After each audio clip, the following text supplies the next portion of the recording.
Good afternoon students. मैं Geeta Bhati, principal Bhati online class में आपका स्वागत है। हमारा 6 चैप्टर चल रहा है। 6 चैप्टर में आज पढ़ेंगे हम EDBI बैंक, ठीक है, industrial development bank of India. Hindi में इसका नाम है भारतीय औद्योगिक विकास बैंक। तो इस बैंक की जो स्थापना की गई थी 1 जुलाई 1964 को की गई थी। कब की गई थी? 1 जुलाई 1964 को इस बैंक की स्थापना की गई थी। किसके अकॉर्डिंग? भारतीय विकास बैंक अधिनियम के अंतर्गत, ठीक है, इसके अधीन भारतीय विकास बैंक अधिनियम के अंतर्गत, ठीक है। 1997 में भारतीय झांसी साख तथा निवेश निगम SCICI का निगम को इसमें विलय कर दिया गया था, ठीक है। 11 अक्टूबर 2004 को रिजर्व बैंक द्वारा एक अधिसूचना जारी करके इसे एक अनुसूचित बैंक बना दिया गया था, ठीक है। जो हमारा 11 अक्टूबर था 2004 को रिजर्व बैंक ने एक अधिसूचना जारी की, ठीक है। तो उसमें क्या बोला गया कि ये बैंक अनुसूचित बैंकों की श्रेणी में आएगी। अनुसूचित बैंकों के बारे में तो आपने पढ़ा है।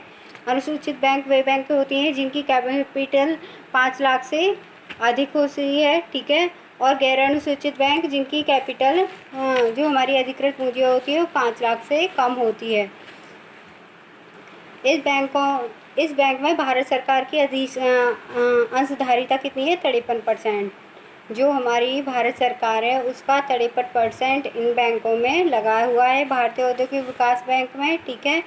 ये जो बैंक खुला था पहली बार दुबई में खुला था 7 जून 2010 को, ठीक है। इसकी जो शाखा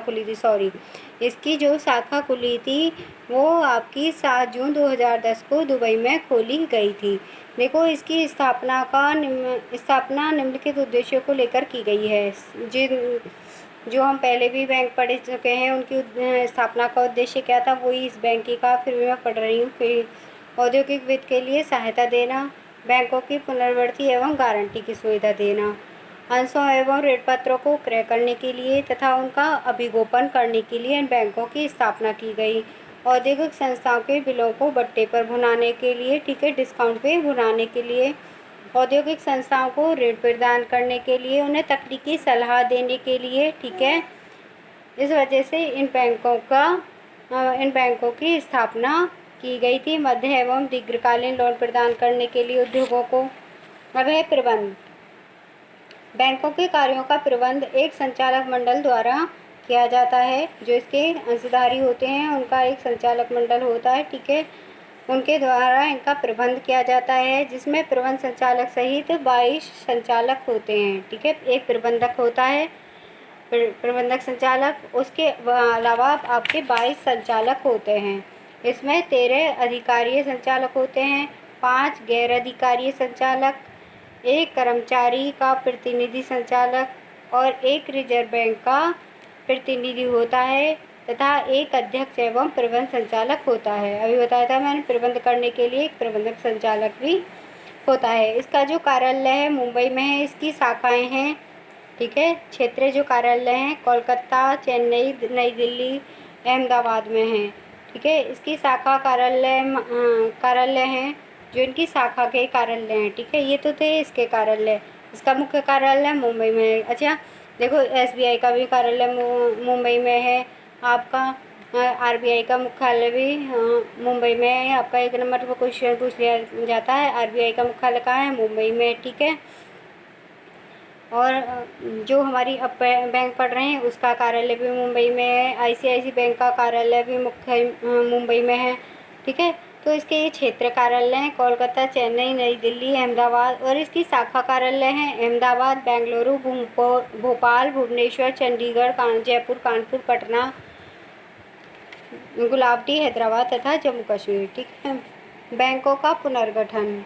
इस बैंक को, ठीक है, भारतीय औद्योगिक विकास बैंक ने रिजर्व बैंक से पृथक होकर औद्योगिक वित्त के क्षेत्र में एक शीर्ष संस्था के रूप में 16 फरवरी 1976 ईस्वी से अपना कार्य प्रारंभ कर दिया था। मतलब कि इस बैंक का पुनर्गठन किया गया और 16 फरवरी 1976 से इसने अपना दोबारा कार्य करना स्टार्ट कर दिया था। इस बैंक की प्रमुख विशेषता ये है यह बैंक विशिष्ट वित्तीय संस्थाओं, भारतीय स्टेट बैंक, जीवन बीमा निगम, राष्ट्रीयकृत बैंकों के कार्यों को समन्वित करेगा। मतलब कि ये इन तीनों जो ये बैंक हैं इनके कार्यों में तालमेल स्थापित करेगा। रिजर्व बैंक द्वारा निर्धारित इस बैंक की संपूर्ण अंश पूंजी अब केंद्र सरकार को अंतरित कर दी गई है, क्योंकि इसका जो 53 भाग किसके पास में रहता है, सरकार के पास में, तो इसे सरकार ही इसको कंट्रोल करती है। रिजर्व बैंक ने करके कौन करता है, सरकार करती है। इस बैंक का निर्देश देने का अधिकार सरकार को, जो ये सरकार के हाथों में, तो इसको निर्देश देने का अधिकार भी सरकार को ही है। इसके संचालक मंडल के गठन का अधिकार केंद्र सरकार को है। लेकिन जो उपाध्यक्ष होता है उसका नामांकन आरबीआई के द्वारा किया जाता है। बैंकों के लिए अलग से निदेशक मंडल का गठन किया जाता है। जो हमारे निदेशक मंडल होते हैं उनका गठन अलग से किया जाता है। डायरेक्टर, बोर्ड ऑफ डायरेक्टर, उनका निदेशक मंडल कहते हैं उन्हें, ठीक है। उनका गठन अलग से किया जाता है। वो ही इस जो हमारी बैंक होती है वो ही इस बैंक को चलाते हैं। जो हमारा निदेशक मंडल होता है वो ही इसके लिए नीतियाँ बनाता है, वो इसके सारे कामकाज देखता है। निदेशक मंडल के अध्यक्ष एवं प्रबंधन मंत्रालय सहित 21 निदेशक होते हैं। 21 निदेशक होते हैं एक निदेशक मंडल में, ठीक है। बैंक उन विभिन्न वित्तीय संस्थाओं के निदेशक मंडलों में अपना प्रतिनिधि रखेगा जिनके कार्यों के लिए यह समन्वय का कार्य करेगा। बैंक के मुख्य कार्यों एवं क्रियाओं को दो पृथक भागों में बांटा गया है, घरेलू वित्तीय खंड और अंतर्राष्ट्रीय वित्तीय खंड। घरेलू के वित्तीय खंड मतलब जो घरेलू के कार्यों के लिए, अंतर्राष्ट्रीय मतलब कि अपने देश के वित्त के लिए, अंतर्राष्ट्रीय अब देश से बाहर वित्त की सुविधा प्रदान करने के लिए। आज की वीडियो में बस इतना ही रहने दो, कल मैं आपको बैंक के वित्तीय साधन पढ़ाऊँगी।